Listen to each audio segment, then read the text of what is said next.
ఈరోజు మన కార్యాలు అనుకున్నవి జరగట్లేదు అని అంటే దేవుడు మనకు తోడుగా లేడు అని మనం భావించవచ్చు.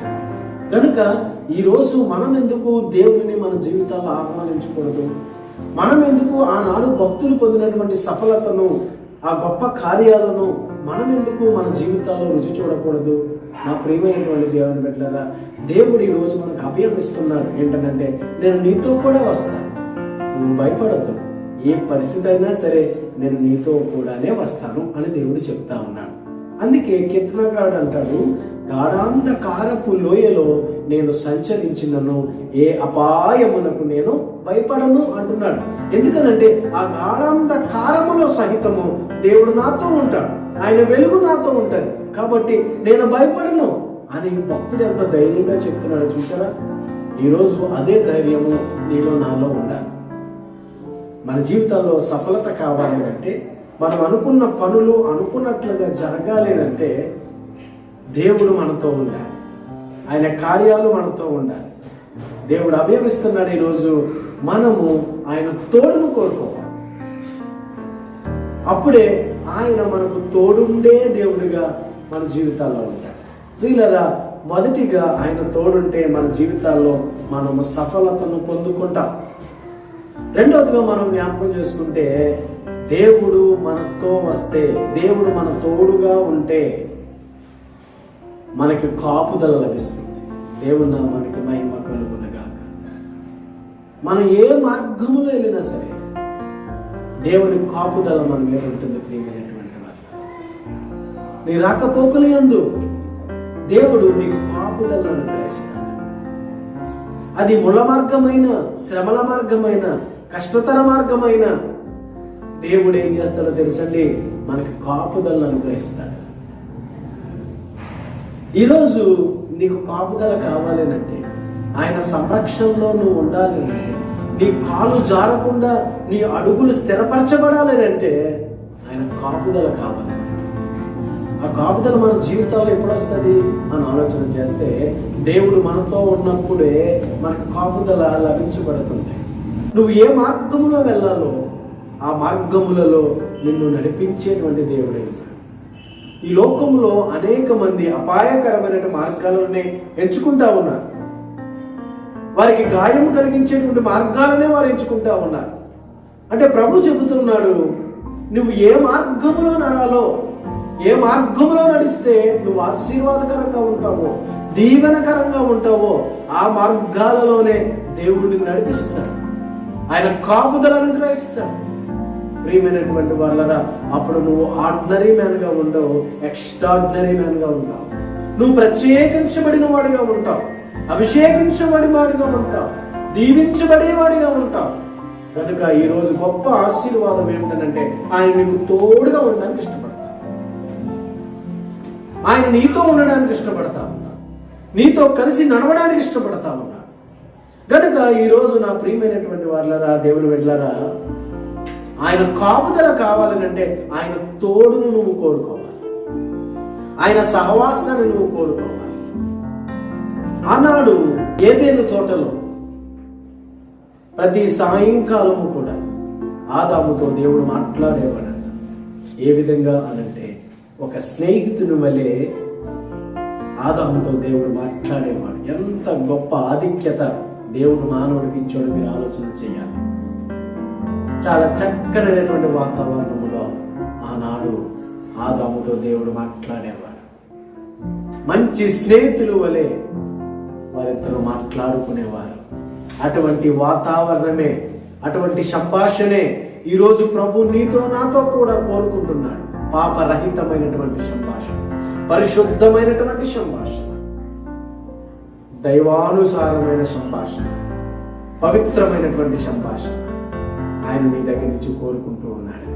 కనుక ఈరోజు నీ మార్గాలలో కాపుదల కావాలనంటే నీ జీవితంలో దేవుని తోడు అవసరం. నా ప్రియమైనటువంటి దేవుని బిడ్డలారా, అందుకే ఈరోజు దేవా నీవు నాతో ఉండవా, నీ వాగ్దానము నా పట్ల స్థిరపరచవా అని అడిగితే ఖచ్చితంగా ఆయన నీకు తోడును అనుగ్రహించి నువ్వు పడుతున్న భయము నుంచి నేను విడిపించేవాడిగా ఉన్నాడు. ఈరోజు చాలా మంది భయముతో బతుకుతా ఉన్నారు. నా జీవితం ఏమైపోద్దో, నా పిల్లల భవిష్యత్తు ఏమైపోద్దో, నాకు ఉద్యోగం వస్తుందో రాదో, నాకు పెళ్ళి అవుతుందో లేదో, లేకపోతే నాకు ఆరోగ్యంగా ఉంటానో లేదో, ఈ అప్పులు ఎప్పుడు తీరుతాయో ఏమిటో అనే ప్రతి విషయంలో బాధ కలిగి చింతిస్తూ ఉన్నారు. నా ప్రియమైనటువంటి వాళ్ళరా, ఈరోజు దేవుడు మీకు చెప్తా ఉన్నాడు ఏంటనంటే, భయపడకండి, నేను మీతో కూడా. ఈరోజు దేవుని యొక్క తోడును మనం ఎందుకు కోరుకోకూడదు? ఎంతో మంది దేవుని యొక్క తోడును కోరుకుని ఆశీర్వదించబడ్డారే, దీవించబడ్డారే, అనేకులకు సాక్షులుగా నిలబడి ఈరోజు ప్రపంచం అంతా కూడా వారి యొక్క రక్షణ సాక్ష్యాన్ని వెదజల్లుతూ ఉన్నారే. అటువంటి ఆశీర్వాదానికి కారకులుగా మనం ఎందుకు ఉండకూడదు?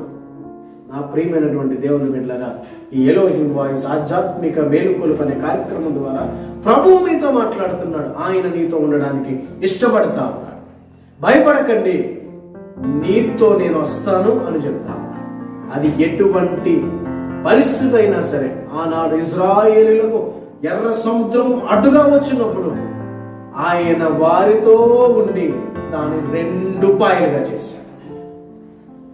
వారితోనే ఆయన ప్రయాణం చేశాడు. అది గాఢాంధకారమైన, అగ్నిగుండమైన, చిమ్మ చీకటైన, కష్టాల పరిస్థితి అయినా, ప్రతికూల పరిస్థితులైన, ప్రళయమైన, తుఫానైన, దేవుడు వారితో కలిసే ప్రయాణము చేశాడు. వారిని గొప్ప మార్గంలో నడిపించి వారికి కావలసిన ప్రతి అవసరమును తీర్చాడు. ప్రియమైన దేవుని బిడ్డలారా, ఈ రోజు నువ్వు ఉన్న ఏ పరిస్థితుల్లోనైనా సరే ఆయన చెయ్యి విడిచిపెట్టేటువంటి దేవుడు కాదు.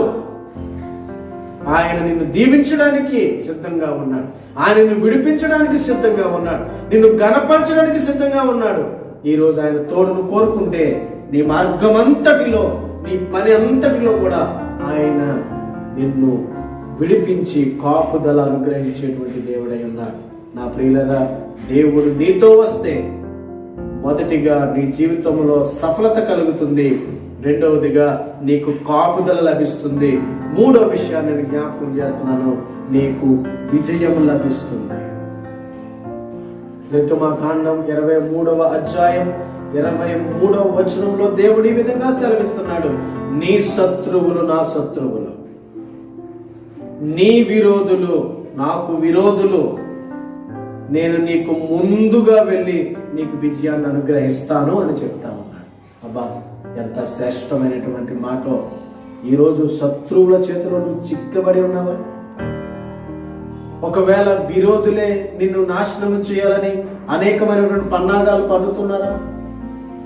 నీతో స్నేహముగా నటించి నిన్ను మోసం చేస్తా ఉన్నారా? నీ ముందు మంచి మాటలు చెప్పి తర్వాత నీ వెనక అనేకమైనటువంటి అసహ్యకరమైన మాటలు మాట్లాడుతున్నారా? నీ కోసం తప్పుడుగా ప్రచారం చేస్తా ఉన్నారా?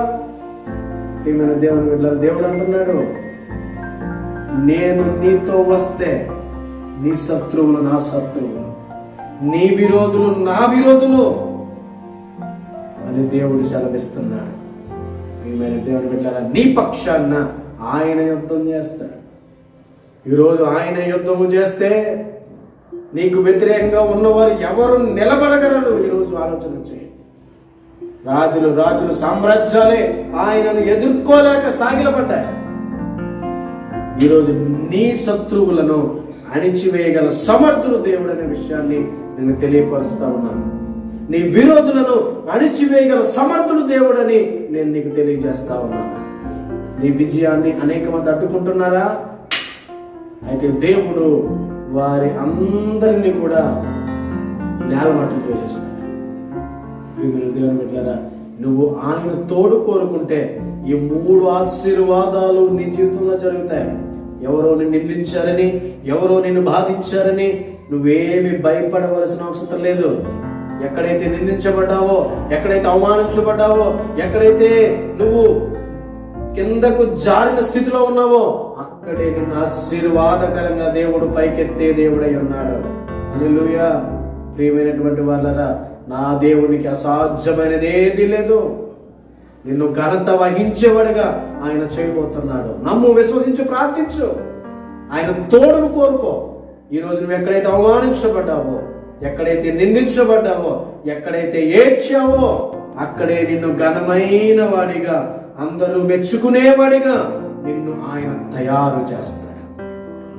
నీ శత్రువులను ఆయనకి విడిచిపెట్టు, నీ విరోధులను ఆయనకి విడిచిపెట్టు. ఆయనే చూచుకుంటాడు. నువ్వు ఓరక నిలుచుండి చూడు, ఆయన అద్భుతాన్ని చేస్తాడు నీ జీవితంలో. కనుక నా ప్రియమైనటువంటి దేవుని బిడ్డలారా, ఈరోజు ఆయన సెలవిస్తున్నాడు, భయపడకు, నేను నీతో కూడా వస్తాను. నిజంగా ఆయన మనతో వస్తే ఎంత సంతోషమో, ఎంత ఆనందమో కదా. మన జీవితాలు ధన్యమే కదా. నా ప్రియమైన దేవుని బిడ్డలారా, ఈరోజు ఆయన నీతో వస్తే నీ జీవితంలో సఫలత కలుగుతుంది, నీ జీవితంలో కాపుదల లభిస్తుంది, ఇంకా నీ జీవితంలో విజయాన్ని నువ్వు పొందుకుంటావు. ప్రియమైనటువంటి వాళ్ళరా, ఈ మాటలు వింటున్నటువంటి నీవు పరిశుద్ధాత్మ దేవుడు నిన్ను ప్రేరేపిస్తూ ఉంటే ఈ క్షణమునే ప్రభు తోడును కోరుకో. ముగింపులోనికి వస్తా ఉన్నాను. ఈ లోకంలో ఏ బంధుత్వమైనా సరే కొంతకాలమే, ఏ బంధుత్వమైనా సరే కొంతకాలమే నీతో ప్రయాణం చేస్తుంది. నా ప్రియమైనటువంటి దేవుని బిడ్డలారా, శాశ్వతమైన బంధము కేవలం యేసు క్రీస్తు వారి ద్వారానే సాధ్యం. ఆయన మాత్రమే నమ్మదగిన వాడు. ఆయనతో ఉన్నటువంటి బంధుత్వం శాశ్వత కాలం నిలుస్తుంది. ఈరోజు ఆయన నీతో ఉండడానికి ఇష్టపడుతున్నాడు. భయపడకు, జడియకు, వెనుతిరగకు. ప్రభు నిన్ను దీవించి ఆశీర్వదించబోతున్నాడు. ఈరోజు నువ్వు నిందించబడినా, అవమానించబడినా ప్రభు నీతో ఉండడానికి ఇష్టపడతా ఉన్నాడు. ఈరోజు ఆయన ఆహ్వానిస్తావా? ఈరోజు నీ భయమును పటాపంచన చేయడానికి, నీ భయమును నిన్ను విడిపించడానికి ఆయన నీతో ఉండడానికి ఇష్టపడతా ఉన్నాడు. కనుక ఈరోజు ఆయన తోడును కోరుకుంటే 3 గొప్ప ఆశీర్వాదాలు నీ జీవితంలో నువ్వు పొందుకుంటావు. 1, ప్రియమైన దేవుని బిడ్డలారా, సఫలతను నీ జీవితంలో నువ్వు అనుభవిస్తావు. 2, కాపుదలను నీ జీవితంలో అనుభవిస్తావు. విజయాలను నీ జీవితంలో నువ్వు చూస్తావు. కనుక విన్న మాటలను బట్టి ఒక్కసారి నీ హృదయపూర్వకంగా, యేసయ్యా నా తోడు ఉండవా, నాకున్నటువంటి భయమును తీసివేయవా, నేనుండి ప్రతి స్థలములోనికి నా యొద్దకు వచ్చి నన్ను ఆశీర్వదించవా అని ప్రార్థన చేద్దామా? కళ్ళు మూసుకుని ప్రార్థన చేద్దాం.